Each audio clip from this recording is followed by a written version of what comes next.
Baik, Assalamualaikum warahmatullahi wabarakatuh. Selamat pagi para tutor serta rekan-rekan mahasiswa semuanya. Izin untuk memperkenalkan diri. Nama saya Tri Trasanto, saya dari UPB JJ Mataram, Nusa Tenggara Barat. Dan kali ini izinkan saya untuk menjelaskan mengenai tugas hukum Islam dan acara peradilan agama, yaitu langkah proses mediasi kasus perceraian serta tahapan awal mediasi. Dalam penjelasan saya kali ini, saya akan menjelaskan tahapan mediasi menurut dari Perma nomor 1 tahun 2008 dan menurut Perma nomor 1 tahun 2016.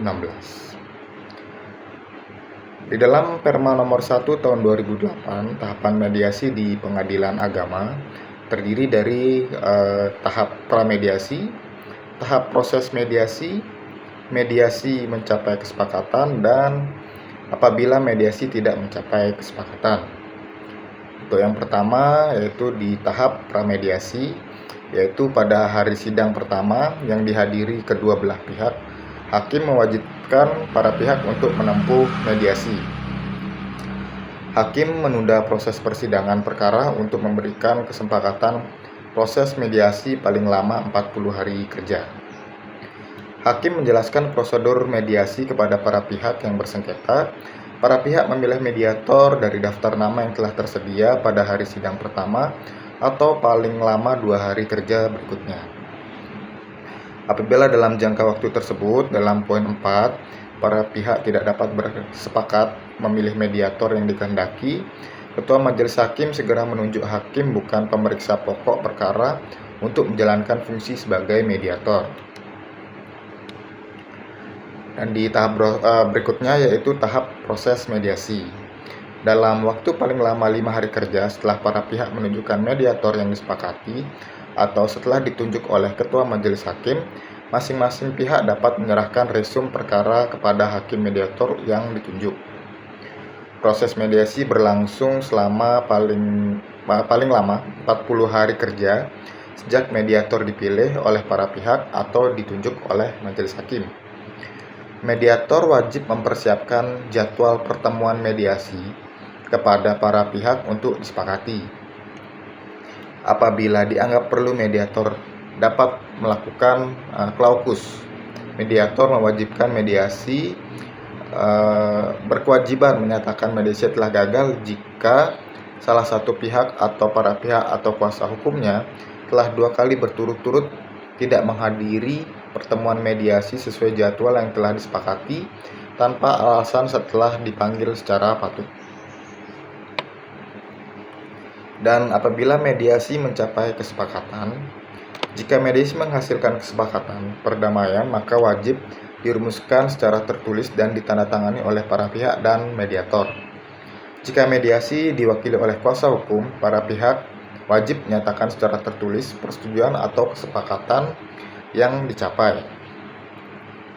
Para pihak wajib menghadap kembali kepada hakim pada hari sidang yang telah ditentukan untuk memberitahukan kesepakatan perdamaian tersebut.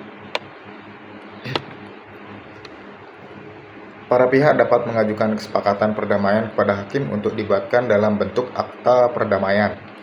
Apabila para pihak tidak menghendaki kesepakatan perdamaian dikuatkan dalam bentuk akta perdamaian, maka harus memuat klausula pencabutan gugatan dan atau klausula yang menyatakan perkara telah selesai.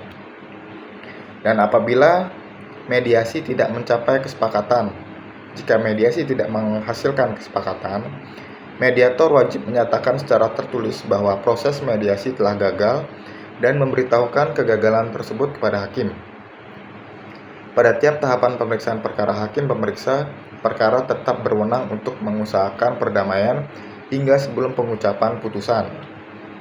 Jika mediasi gagal, pernyataan dan pengakuan para pihak dalam proses mediasi tidak dapat digunakan sebagai alat bukti dalam proses persidangan. Dan berikutnya merupakan tahapan mediasi perkara perceraian berdasarkan dari Perma nomor 1 tahun 2016. Nah, di sini terdapat beberapa langkah-langkah, yaitu langkah yang pertama, yaitu perkara didaftarkan dan sidang pertama, yaitu setelah gugatan atau permohonan perceraian didaftarkan, hakim memeriksa kehadiran para pihak pada sidang pertama. Jika kedua pihak hadir, hakim wajib memerintahkan para pihak untuk menempuh mediasi terlebih dahulu sebelum pemeriksaan pokok perkara dilanjutkan. Dan yang kedua, penjelasan tentang mediasi. Di sini hakim akan menjelaskan apa itu pengertian dan tujuan mediasi, kewajiban para pihak untuk beritikat baik, akibat hukum jika tidak beritikat baik dalam mediasi. Dan selanjutnya yaitu pemilihan mediator.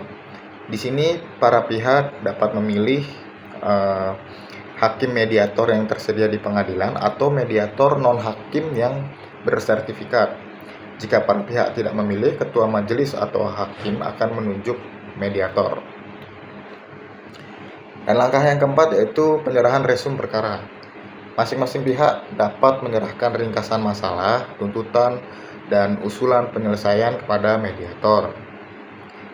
Lalu pelaksanaan mediasi. Mediator di sini memfasilitasi perundingan antara suami dan istri dengan cara yaitu pertemuan bersama atau pertemuan secara terpisah atau biasa disebut kaukus bila diperlukan. Dalam perkara perceraian, mediator biasanya terlebih dahulu berupaya mendamaikan dan merukunkan pasangan. Jika perdamaian rumah tangga tidak memungkinkan, mediator dapat membantu mencari kesepakatan mengenai hak asuh anak, nafkah istri, pembagian harta bersama, hal-hal lain yang terkait akibat perceraian. Lalu selanjutnya yaitu jangka waktu mediasi. Mediasi berlangsung paling lama 30 hari sejak penetapan mediator dan dapat diperpanjang paling lama 30 hari lagi apabila para pihak sepakat. Nah, di sini terdapat hasil mediasi. Di sini ada beberapa kemungkinan hasil dari mediasi tersebut, yaitu yang pertama berhasil sepenuhnya, berhasil sebagian, atau tidak berhasil.